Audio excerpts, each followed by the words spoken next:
बच्चों, मेरा नाम है सोनू कुमार और आज मैं आपको पढ़ाऊंगा क्लास 10th का चैप्टर नंबर 4 द्विघात समीकरण।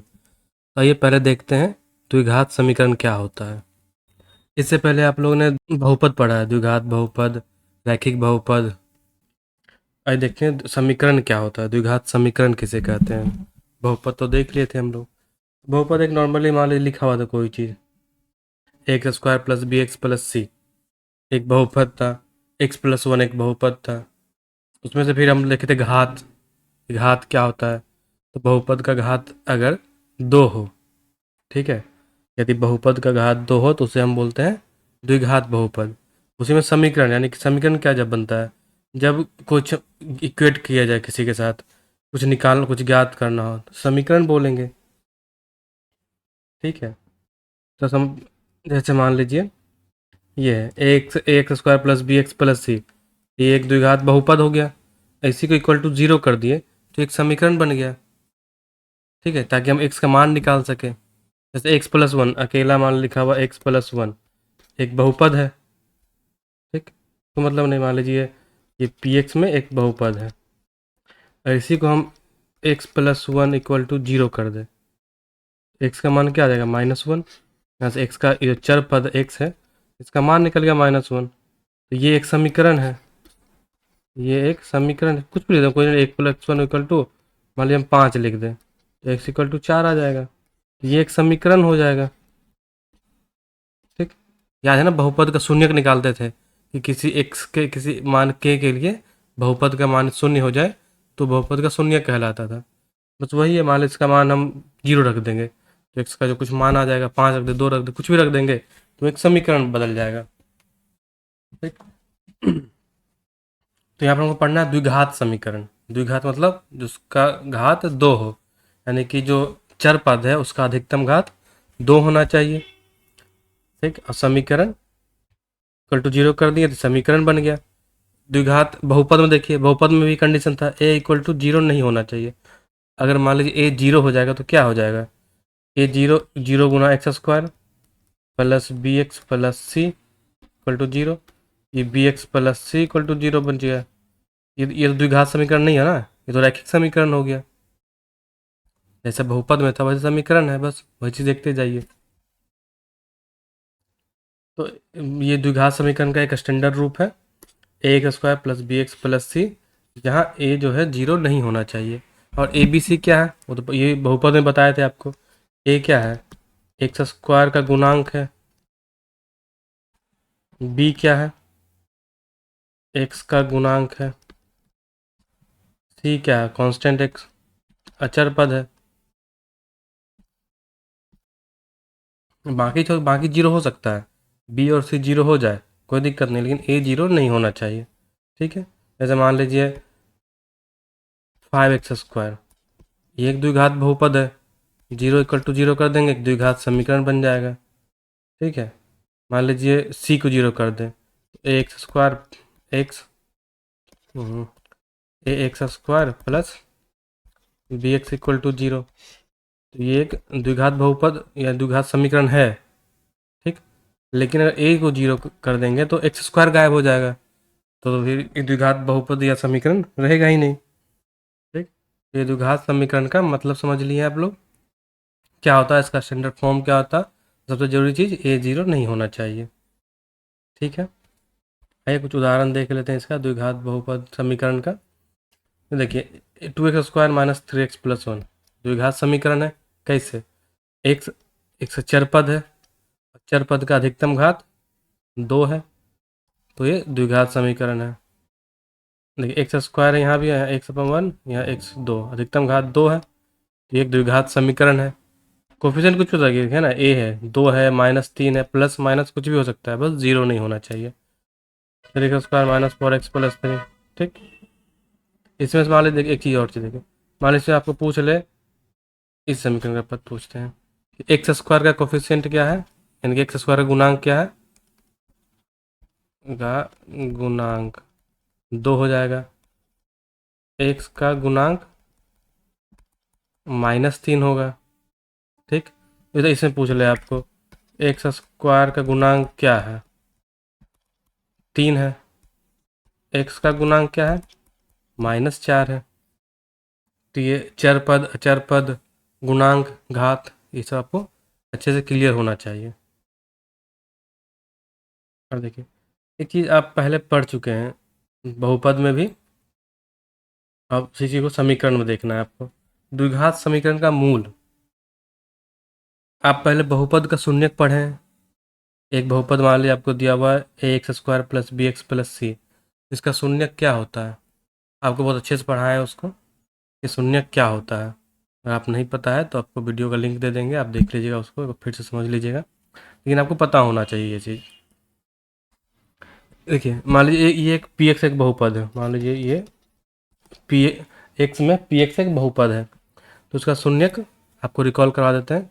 एक्स के जिस मान के लिए ये जो पी एक्स का मान शून्य हो जाए, 0 हो जाए, वही उसका मूल शून्यक कहलाता है। ये बताए थे आपको उस टाइम ये भी बताए थे कि इसे द्विघात बहुपद है। द्विघात बहुपद का शून्यक जो होता है अधिकतम 2 हो सकता है। ग्राफ के द्वारा बताए थे ना, ग्राफ के द्वारा कैसे कैसे शून्यक कितना संख्या हो सकता है। तो द्विघात समीकरण में या तो कोई एक शून्यक हो सकता है, अधिकतम 2 हो सकता है, या फिर नहीं भी हो सकता है। वो ग्राफ के द्वारा आपको बताया गया था। ठीक है, शून्यक पता है आपको, मान लीजिए याद है, जैसे कोई मान के रख लेते हैं एक्स के बदले, तो a² + b + c, और इसका मान अगर 0 हो जाए, के जिस मान के लिए इसका मान 0 हो जाए, तो वही जो के है उसका शून्यक कहलाता है। के हो गया उसका शून्यक, बहुपद का शून्यक। तो जो समीकरण का मूल, उसी शून्यक को ही मूल कहा जाता है। द्विघात समीकरण का जो जो बहुपद का शून्यक है, वही द्विघात समीकरण का मूल कहलाता है। कोई अलग चीज नहीं, वही चीज है। ठीक है, उसी को मूल कहते हैं। अब देखिए मान लीजिए ax² + bx + c = 0, एक द्विघात समीकरण है। द्विघात समीकरण में आपको क्या क्या चीज़ हो सकता है, इसी का मूल निकालेंगे। ठीक है, तो मूल मतलब x के जिस मान के लिए, वही बराबर 0 कर देंगे ना, बहुपद का मान कि समीकरण 0 कर दिए। अब x का जो जो मान निकलेगा उसके लिए इसका मान 0 हो जाएगा, तो वही उसका मूल कहलाएगा। द्विघात समीकरण में अधिकतम कितना हो सकता है, आपको याद होगा, अधिकतम 2 मूल हो सकते हैं।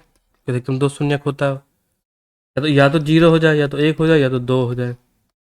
ठीक है, संख्या बोल रहे हैं, मान नहीं, संख्या।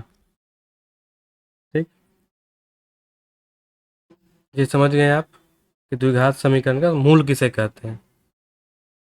ठीक है ना, जब मान लो एक, इसका मान x का मान हम 1 रख दिए, या 2 रख दिए, 3 रख दिए, 10 रख दिए, -5 रख दिए, -1 रख दिए, तो उस वैल्यू के लिए, अगर जिस वैल्यू के लिए ये ax² + bx + c 0 हो जाए, वही उसका मूल कहलाएगा। जैसे आप देखिए एग्जाम्पल देख लीजिए, x² - 5x + 6 = 0, एक द्विघात समीकरण दिया हुआ है, तो आपको द्विघात समीकरण को हल करना आता है, वो हमने बताएंगे आपको भी, क्योंकि ये ऑब्जेक्टिव के लिए और बिल्कुल एग्जाम पॉइंट ऑफ व्यू से है, तो हम ये मान के चल रहे हैं कि आपको द्विघात समीकरण हल करना आता है। ठीक है, अगर नहीं आता तो हिट एंड ट्रायल नियम से कर सकते हैं, नहीं तो आप देख लीजिए, आपको एक फटा बता भी देते हैं, रिकॉल हो जाएगा, आपको याद हो जाएगा। अगर पढ़ तो चुके ही होंगे आप लोग, 8 महीने बीत चुका है। अब देखिए ये मध्य पद है, मध्य पद को कैसे तोड़ते हैं, -5 इसका मध्य पद हो गया, -5x, इसका गुणांक 1, ये 6। तो मध्य पद को ऐसे तोड़ेंगे कि जो x² का गुणांक है और जो कांस्टेंट टर्म है उसके बराबर हो जाए। तो सिंपल है, 3 दूनी 6, या 6x², 3 दूनी 6, x² - 3x - 2x + 6 = 0। तोड़ते कैसे देखिए, ये प्लस है, ये प्लस है। ठीक, तो ये 6x² हो गया, या फिर एक x² हटा भी देंगे तो 6 हो गया, 1 हो गया मान लीजिए, +6 में है ये। तो इसको जब तोड़ेंगे -2 और -3, जब -3 गुना -2 करेंगे तो ये +6 ही आएगा ना। तो दोनों +6 या प्लस, दोनों प्लस में या दोनों माइनस में आना चाहिए, यहाँ अंतर नहीं होना चाहिए। ऐसा नहीं ऊपर गुना करेंगे तो +6 आएगा, नीचे कर देंगे तो -6 आएगा, तो आपका गुणनखंड यानी कि समीकरण हल नहीं होगा फिर आपका। इसी को बोलते हैं गुणनखंड विधि द्वारा द्विघात समीकरण का हल करना। ठीक, अब चलिए यहाँ से एक्स कॉमन ले लेते हैं, एक्स माइनस 3 आ गया। यहाँ से -2 कॉमन लेंगे तो एक्स माइनस 3 इक्वल टू 0। और देखिए एक्स माइनस, यहाँ भी एक्स माइनस तीन, तो एक्स माइनस 3 कॉमन ले लेंगे, यहाँ एक्स माइनस 2 कॉमन ले लिया, इक्वल टू 0 हो गया। अब दो संख्याओं का गुणनफल 0 है, ये 0 है, ये दो संख्या मान लो कुछ भी पद है ना, दो पद का गुणनफल 0 है, तो या तो ये 0 होगा या तो ये 0 होगा, ठीक ना। तो मान लीजिए एक्स माइनस 3 को इक्वल टू 0 होगा, तो यहाँ से आ गया एक्स का मान 3। और यदि मान लीजिए अगर एक्स माइनस 2 का मान 0 होता, एक्स का मान आ गया 2, यानी कि एक्स का मान 3 रखे या 2 रखे, उसके लिए ये समीकरण है x square minus 5x plus 6, इसका मान 0 हो जाएगा। मान आपको अगर विश्वास नहीं आ रहा तो रख के देख लीजिए। एक्स मान लो, एक्स का मान 2 रख लेते हैं पहले, तो 2 का स्क्वायर माइनस 5 गुना 2 प्लस 6, 2 दूनी 4 minus 10 plus 6, 10 minus 10 equal to 0 आ गया। वैसे 3 का रखेंगे तो 3 के लिए भी इस बहुपद का मान 0 हो जाएगा, यानी कि 2 और 3 इस समीकरण का मूल है। आप समझ गए मूल क्या होता है? द्विघात समीकरण में अधिकतम 2 मूल हो सकता है, यहाँ दोनों का दोनों निकल गया। ठीक है, हो सकता था एक ही निकले, एक ना निकले, हो सकता कोई मूल निकले हो ही ना, किसी मान के लिए इसका वैल्यू 0 हो ही ना, ये भी हो सकता था, लेकिन यहाँ पे खैर हो गया है। ठीक है, अब देखिए अगला है मूल की प्रकृति, कि मूल की प्रकृति कैसा हो। मूल की प्रकृति मतलब यही समझते हैं, मान लेते हैं एक द्विघात समीकरण है, a x square plus b x plus c. हमें ये चीज़ पता चल चुका है, अब तक अच्छे से समझ गए हैं कि जो द्विघात समीकरण है उसका अधिकतम जो मूल है वो 2 हो सकता है। ठीक है, उससे कम नहीं होगा, सॉरी उससे अधिक नहीं हो सकता है, 2 से कम हो सकता है, जैसा मूल एक ही हो जाए या हो ही ना, जैसा कि हम लोग पहले बहुपद में देख चुके हैं। तो इसका प्रकृति क्या होता है, ठीक है, द्विघात का मूल है उसका प्रकृति कैसा होता है। मान लीजिए अल्फा और बीटा दो इसका मूल है, मान लिए अल्फा और बीटा, ठीक है, इस समीकरण का द्विघात समीकरण का मूल है, यानी कि अल्फा बीटा मूल है। इस कहने का मतलब क्या हुआ, अगर एक्स की जगह पर इसका अल्फा रख देंगे, a alpha square b alpha plus c equal to 0, तो इसका मान 0 हो जाएगा। ठीक है, ऐसा नहीं कि रखेंगे तो उसका मान 0 नहीं होगा, या फिर बीटा रख देंगे तो भी इसका मान 0 हो जाएगा, a beta square b beta plus c equal to 0 का मान ये भी 0 आ जाएगा। ठीक,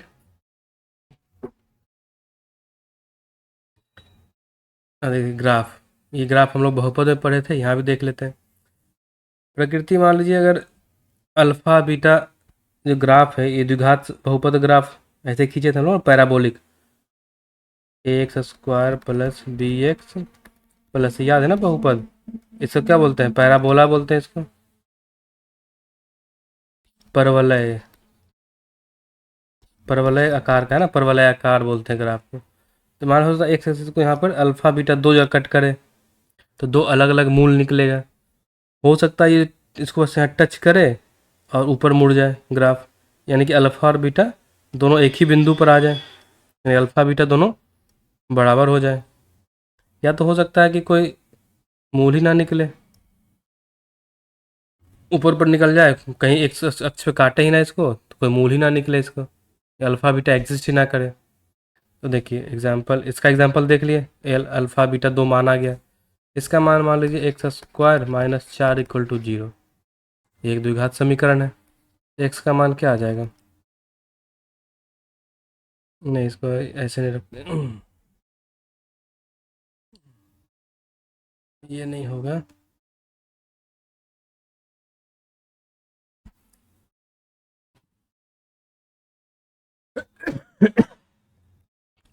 ऐसा द्विघात समीकरण मान लीजिए इसमें अल्फा बीटा दोनों इक्वल हो जाए। ठीक है, एक ही मान आए उसका, एक से अधिक मान ना है। मान लीजिए x square minus 4x plus 4 equal to 0, ये मान लीजिए। ठीक है, ये एक समीकरण है, यानी कि ये x माइनस 2 का होल स्क्वायर लिखा हुआ है इक्वल टू 0। यहाँ से x का मान 2 आ जाएगा, और कुछ और कोई मान आएगा ही नहीं ना इसका, x इक्वल टू 2 के अलावा कोई और मान आएगा ही नहीं। तो यहाँ पर अल्फ़ा बीटा दोनों 2 के बराबर ही है। तो ये हो गया दोनों समीकरण। अब मान लीजिए एक और बहुपद आपको द्विघात समीकरण मान लीजिए x square plus 4 equal to 0। ठीक, तो x square equal to -4, x equal to √-4। ये तो वास्तविक संख्या है ही नहीं, यानी कि इस कंडीशन में एक्स के किसी मान के लिए समीकरण का मान 0 नहीं होगा, यानी कि ग्राफ कहीं कट ही नहीं करेगा इसको। ये आपका तीसरा कंडीशन हो गया। यानी कि इसका इसमें मूल होगा ही नहीं, वास्तविक मूल एग्जिस्ट नहीं करेगा, यानी कि वास्तविक मूल नहीं होगा। ठीक, पहला प्रकार हो गया, 2 मूल होंगे। ठीक, ये होगा इक्वल हो जाएगा, एक एक मूल एग्जिस्ट करेगा। इसमें क्या होगा, कोई मूल नहीं होगा। ये चीज़ आप समझ गए। द्विघात समीकरण का मूल या तो 1 हो सकता है, या तो 2 हो सकता है, तो कुछ भी नहीं हो सकता है। ठीक, अधिकतम 2 होगा, 2 से अधिक नहीं होगा। अब देखिए इस द्विघात समीकरण में एक खासियत है, विविक्तर, डिस्क्रिमिनेंट बोलते हैं इसको। ठीक है, ये डिस्क्रिमिनेंट क्या होता है? कोई भी समीकरण दिया हुआ है स्टैंडर्ड फॉर्म में, x square plus b x plus c, तो हम कैसे पता लगाएंगे? चलो हाँ, समीकरण दिया हुआ था, हल कर लिए हम लोग। ठीक है, तो हम लोग कैसे पता कर लगाएंगे ये चीज़ कि कब इसका मूल समान होगा, कब इसका 2 मूल होगा, कब कोई मूल नहीं होगा। ठीक है, तो उसके लिए एक टर्म आया डिस्क्रिमिनेंट। ठीक है, इसको डी से डिनोट करते हैं। इसका मान होता है बी स्क्वायर माइनस 4ac। इसका डब्बा बना के रख लीजिए, ये इम्पोर्टेंट है। D equal to b square minus 4ac। B क्या है यहाँ पे? A square a x square plus b x plus c equal to 0। B क्या है? एक्स का कोफिशियंट, एक्स का गुणांक है। ए एक्स स्क्वायर का गुणांक है। सी जो है अचर पद है। तो बी स्क्वायर माइनस 4ac लिखने का मतलब हुआ बी स्क्वायर हो जाएगा आपका एक्स, जो एक्स का गुणांक है। ठीक है, उसका स्क्वायर माइनस 4ac, 4 गुना ए क्या है? एक्स स्क्वायर का गुणांक, और सी जो है अचर पद। ठीक है, ये हो गया B 4ac, B square minus 4ac। अब देखिए यहीं से निकलता है आपके मूल का मान। ऐसे अगर आपको गुणनखंड विधि से हल किए, एक तो पहला विधि हो गया गुणनखंड विधि से हल करने का। ठीक है, मतलब उस विधि से आपको हल नहीं हो रहा, लंबा चौड़ा इक्वेशन है, आप वो तोड़ ही नहीं पा रहे हैं, उस चीज़ को, मध्य पद को तोड़ नहीं पा रहे हैं आप। कैसे तोड़ा जाए मध्य पद को, कुछ आइडिया ही नहीं मिल रहा है। तो फिर इस तरह से हल कर सकते हैं आप। तो देखिए अगर डी का मान आ गया आपके पास, तो ये अल्फ़ा और बीटा क्या था? द्विघात समीकरण के 2 मूल हैं। ठीक है, तो अल्फ़ा का मान होता है -4 प्लस √d/2a, और बीटा का मान होता है -b माइनस √d/2a। ठीक है, ये अल्फ़ा और बीटा द्विघात समीकरण के 2 मूल हो गए। और डी का मान क्या है? B square minus 4ac/2a minus B square plus 4ac/2a। देखिए मेन खेला अब यहीं पर है, जो मेन चीज़ है आपका वो यहीं पर है। यहाँ डी जो है अंडर रूट के अंदर है, रूट के अंडर में है।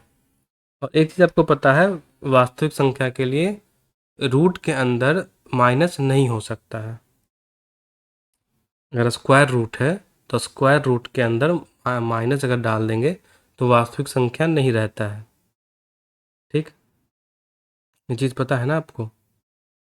तो वही चीज़ इसी चीज़ का यूज़ करेंगे। अगर यहाँ पर समीकरण है अंडर रूट क्या है? -√b² minus 4ac। तो बी स्क्वायर माइनस 4ac यहाँ पे अगर अल्फ़ा बीटा को वास्तविक संख्या होना है, अगर अल्फ़ा और बीटा को 2 वास्तविक संख्या होना है, तो रूट के अंदर अंडर का जो चीज़ है, यानी कि बी स्क्वायर माइनस 4ac का जो है वो 0 से बड़ा होना चाहिए। ठीक। अगर डी मतलब यानी कि या आप लिख सकते हैं आप डी ग्रेटर देन जीरो। अगर डी ग्रेटर देन जीरो है तभी वास्तविक मूल निर्भर करेगा, एग्जिस्ट करेगा। अगर मान लीजिए डी का मान लिख दे -4 आ गया, -10 आ गया, कुछ भी लिख दीजिए, ठीक है। तो अल्फ़ा का मान क्या आ जाएगा, मान देख लीजिए माइनस, चलिए ए बी सी रहने दें, प्लस √-4/2 है। तो ये देखिए, ये √4 ये क्या एक वास्तविक संख्या है? नहीं है ना। इसलिए अगर अल्फ़ा बीटा को एग्जिस्ट करना है, यानी कि दो मूल होना है उस समीकरण का, तो डी जीरो से अधिक होना चाहिए, यानी कि डी जो है पॉजिटिव में होना चाहिए। ठीक है। या जीरो भी को अंडर रूट के अंदर, स्क्वायर रूट के अंदर जीरो हो सकता है, तो हो सकता है, यानी कि डी या तो फिर जीरो के इक्वल भी हो सकता है, कोई दिक्कत नहीं है, कोई दिक्कत नहीं ना। √√ जीरो का मान जीरो होता है, कोई दिक्कत नहीं है, लेकिन नेगेटिव नहीं हो सकता है, ये आप याद रखिएगा।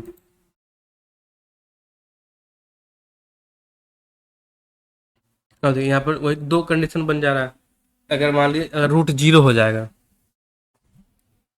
यहाँ देखिए, अगर रूट जीरो हो गया, दो चीज़ आ गया, यहाँ से हम लोग देख लेते हैं, अच्छा समझ लीजिए, चलिए एक बार समझ लीजिए पहले यहाँ पे। हम्म, हम्म,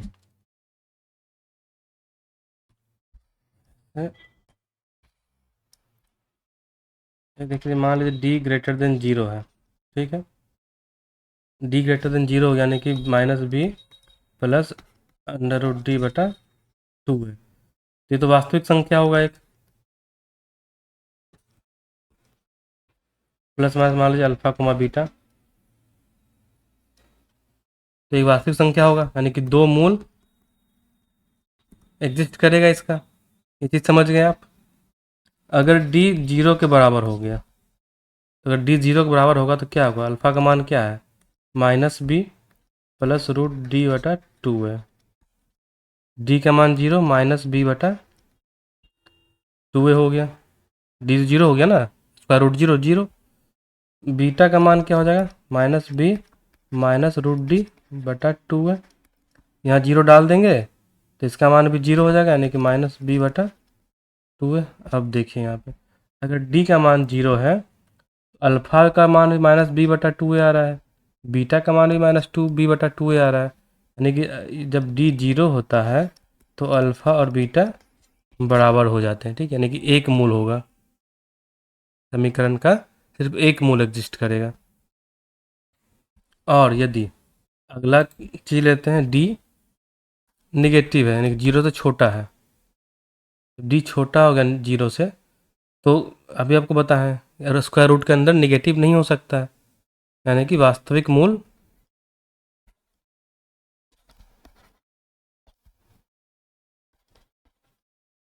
नहीं होगा, या लिख सकते हैं कोई मूल नहीं होगा इसका।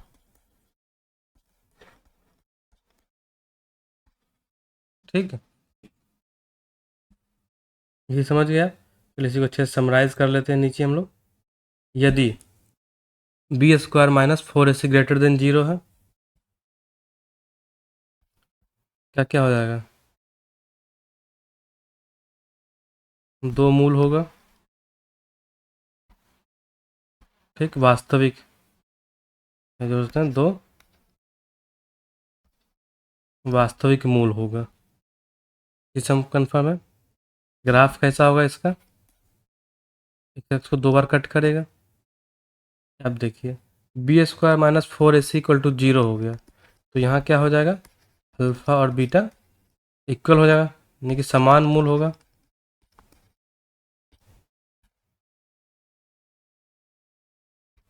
मूलों की संख्या कितना होगा, एक होगा, यहाँ मूल की संख्या दो होगा, ऐसे लिख सकते हैं आपको, मूलों की संख्या दो,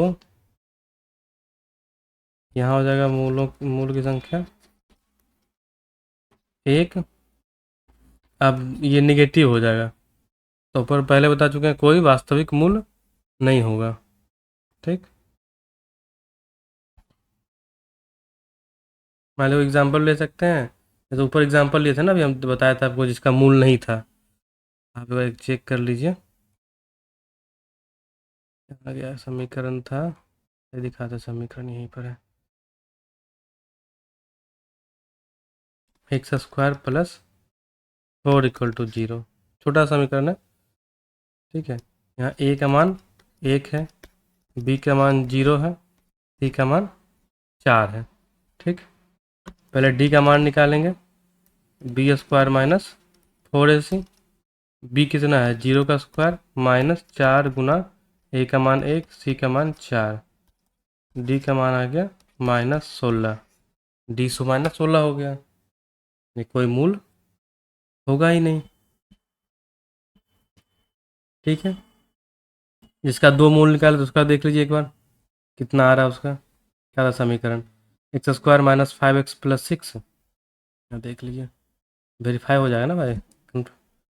x square minus 5x plus 6 = 0।